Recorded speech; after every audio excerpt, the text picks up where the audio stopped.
کہتے ہیں کہ اسی طرح ایک شخص ہے، وہ کوئی عالم وغیرہ نہیں ہے، نہ اس کی قرأت کا کوئی ٹھکانہ ہے، لیکن وہ کشف قبور اور جنات کو قابو میں کرنے کا دعویٰ کرتا ہے۔ کشف قبور کا مطلب کہ میں مردوں سے باتیں کر لیتا ہوں، مردوں کے احوال مجھ پر واضح کر دیے ہیں اللہ تعالیٰ نے، اور اسی طرح جنات کو قابو میں کرنے کے دعوے کرتا ہے۔ کیا حکم شرع ہوگا؟ دیکھیں، یہ جنات کو قابو میں کرنا، اسی طرح کشف قبور، حقیقت یہ ہے کہ اس کے لیے نہ عالم ہونا ضروری ہے، نہ اس کی قرأت ٹھیک ہونا ضروری ہے۔ بعض اوقات یہ چیزیں دینے سے بھی آ جاتی ہیں کہ کسی کو اللہ تعالیٰ کوئی ولی ہیں، وہ کسی کو کوئی چیز بخش دیتے ہیں بسا اوقات، اور اسی طرح جنات کو قابو میں کرنے کی کچھ شرائط ہوتی ہیں۔ ان شرائط اور لوازمات کو اگر عام آدمی بھی پورا کرے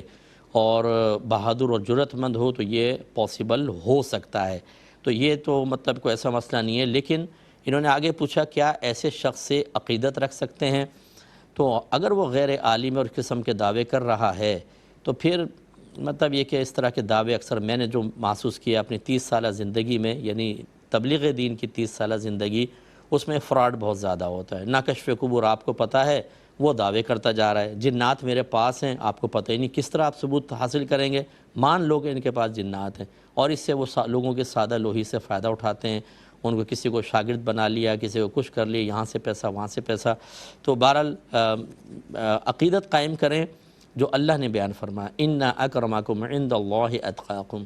کہ بے شک تم میں سے اللہ کی بارگاہ میں زیادہ عزت والا وہ ہے، زیادہ مکرم وہ ہے جو تم میں زیادہ تقوی والا ہے۔ اور تقوی اور پرہیزگاری یہ بغیر علم کے حاصل ہو ہی نہیں سکتی ہے،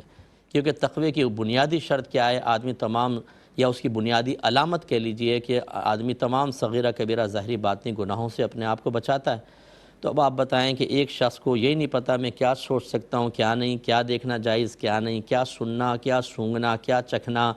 کیا چھونا، کس مجلس میں جانا، کون سی دوستی حلال، کون سی حرام، کس ذرائع سے پیسہ کمانا حلال، کس سے حرام، کہاں خرچ کرنا حلال، کہاں حرام، اور پھر مطلب یہ کہ ہم اس کو سمجھیں یہ بزرگ ہو گیا ہے، وہ کبھی بزرگ نہیں ہو سکتا۔ اس قسم کے جاہل لوگ اگر اظہار تقوی کرتے بھی ہیں یا تقوی کی طرح بڑھتے بھی ہیں تو وہ بعض اوقات میں نے دیکھا ہے کہ وہ قوانین شرع کا خون کرتے نظر آتے ہیں اور اپنی دانش میں سمجھتے ہیں کہ میں بہت بڑا متقی پرہیزگار ہوں۔ اس لیے آپ اگر عقیدت قائم کریں صاحب علم باعمل علماء کے ساتھ کریں، انشاءاللہ آپ بہت بڑا درجہ پائیں گے۔